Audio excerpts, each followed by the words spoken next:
আপনারা কোথা থেকে এসছেন? আমি কেদারতলা থেকে এসেছি। আমার নাম আছে মাফিয়া ডন। ব্যাপারটা হচ্ছে, দিদি বলছে 1000 কোটি টাকা হুমায়ুনকে দেওয়া হয়েছে। তা 1000 কোটি টাকা কাকে বলে দিদি?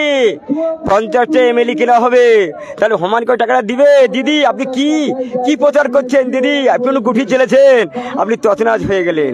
মালদার এক উকিলকে তুললেন, ওখানে তছনাছ হলেন। আপনি বলেছেন জীবনে বেঁচে থাকতে আমি এনেছি হতে দেবো না, এনেছি হতে দেবো না, তাও আপনি শেষ করে বললেন, মুসলমানকে ধাক্কা মারছেন। ও দিদি আপনি কি করছেন? আপনি বলেছেন বাইবেল আর কোরআন আমি থাকতে হবে না। দাদি আপনি কি গুটি চলেছেন? আপনি তো থাকছেন না দিদি। ও দিদি আপনি শেষ বিদায়, দিদি থাকছেন না।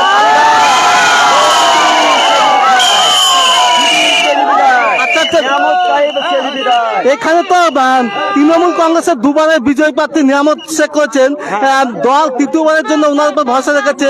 বিজেপি থেকে লড়ছেন তন্ময় বিশ্বাস, সিপিএম থেকে জামিল মোল্লা এবং কংগ্রেস থেকে মৌসুমী বেগম। ভোট ময়দানে লড়াইটা কেমন হয়ে যাচ্ছে? কথা বলছে, আরে এমএলএ সাহেব হেরে গেছে, ও পাচ্ছে না। বিজয়ের সঙ্গে আর এমএলএ সঙ্গে কাটাকাটি হবে। আমি 12টা অঞ্চল ঘুরলাম, আগামী ঘুরেছি, তারপরে আমি বিজয়ের সঙ্গে হাত মিলেছি। হ্যাঁ, আমি ভেবেছিলাম এমএলএ সাহেব 50 ভোটে জিতবে, পাচ্ছে না। ও একেবারে শেষ বিদায়, আর জীবনে ফিরছে না। একেবারে জীবন কামতের বিদায়। 3বার এমএলএ ছিল, এইবার ফিনিশ হয়ে গেল, আর থাকছে না, আর থাকছে না। একটা ড্রিল ভিডিও 1000 কোটি টাকা রিলিজ হয়েছে, দেখা বলছে যে বিজেপির সঙ্গে ডিল ওরা ভুল কথা, ওই কথাটা ভুল বলছে। বলছেন না এই দিচ্ছে 1000 কোটি টাকা দিচ্ছে। 1000 কোটি কাকে বলে? ও 1000 কোটি হুমায়ুনকে দেবে তো 50টা এমএলএ কিনতে পাবে। ও কি টুপি চালিয়েছে, কি গুঠি চালিয়েছে, ওর ব্রেনটা তাল হয়ে গেছে। আমি ভেবেছিলাম ব্যালেস্টার, ও থাকতো। এই গুঠিতে দিদি ফিনিশ হয়ে গেল, ও পাচ্ছে না, ও বিদায়। ভিডিওতে যেটা প্রকাশ পাচ্ছে যে মুসলমান সম্প্রদায়কে বোকা বানানো খুব সহজ, এই নিয়ে কি মতামত? এটা দেখুন, ভিডিও এমন একটা জিনিস, আপনাকে এক্ষুনি হয়তো এআই লাগিয়ে আপনাকে ডোনাল্ড ট্রাম্প বানিয়ে দিতে পারি আমি। তো সেই দিক থেকে আমরা অত বোকা না।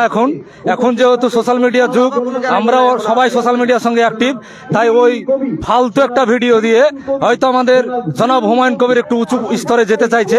তো তাকে হয়তো দমানোর জন্য এই টিএমসি সরকার যে দুর্নীতি করছে এবং যেভাবে ভিডিওটা আমাদের মধ্যে জনগণকে বিস্তারের জন্য দিয়েছে, আমরা তাতে কিছু মনে করি না, কারণ এটা পুরো একটা ফালতু ভিডিও। 73 নম্বর হরিয়াপাড়া বিধানসভায় কার সঙ্গে প্রতিদ্বন্দ্বিতা? বর্তমান 10 বছর থেকে যেহেতু আমাদের নিয়ামত সাহেব ছিলেন, তো টিএমসি দল থেকে 10 বছর আছেন উনি রানিং। তো বর্তমান আমজনতা উন্নয়ন পার্টির আমাদের যে প্রার্থী বিজয় শেখ, আমাদেরই হরিয়ারপাড়ার ভূমিপুত্র, তো উনার আমরা এতটাই অনুগামী হয়ে গেছি এবং আমজনতা উন্নয়ন পার্টিকে সবাই ভালোবেসে বর্তমান প্রতিদ্বন্দ্বী হিসাবে কাউকেই ভাবছি না। কেননা আমরাই টপ এবং আমরা আমজনতা উন্নয়ন পার্টির পক্ষ থেকে বিজয় শেখকে বিপুল ভোটে জিতাচ্ছি। এটা আমাদের অঙ্গীকার না, শুধু 4 তারিখের অপেক্ষা। আমার নাম নূর আলম শেখ। এখানে কর্মী সমর্থকদের যে জোশ আপনারা দেখতে পাচ্ছেন, আপনাদেরকে আবার একবার জানিয়ে রাখবো যে এই 73 নম্বর দাদা এদিকে 73 নম্বর হরিয়ারপাড়া বিধানসভায় আম জনতা উন্নয়ন পার্টির যিনি প্রার্থী বিজয় শেখ, তার সমর্থনে আজ এজিপিইউ চেয়ারম্যান হুমায়ুন কবিরের সভা রয়েছে। আর সবার ঠিক শুরু আগে আপনারা দেখছেন যে কিভাবে জনতার উল্লাস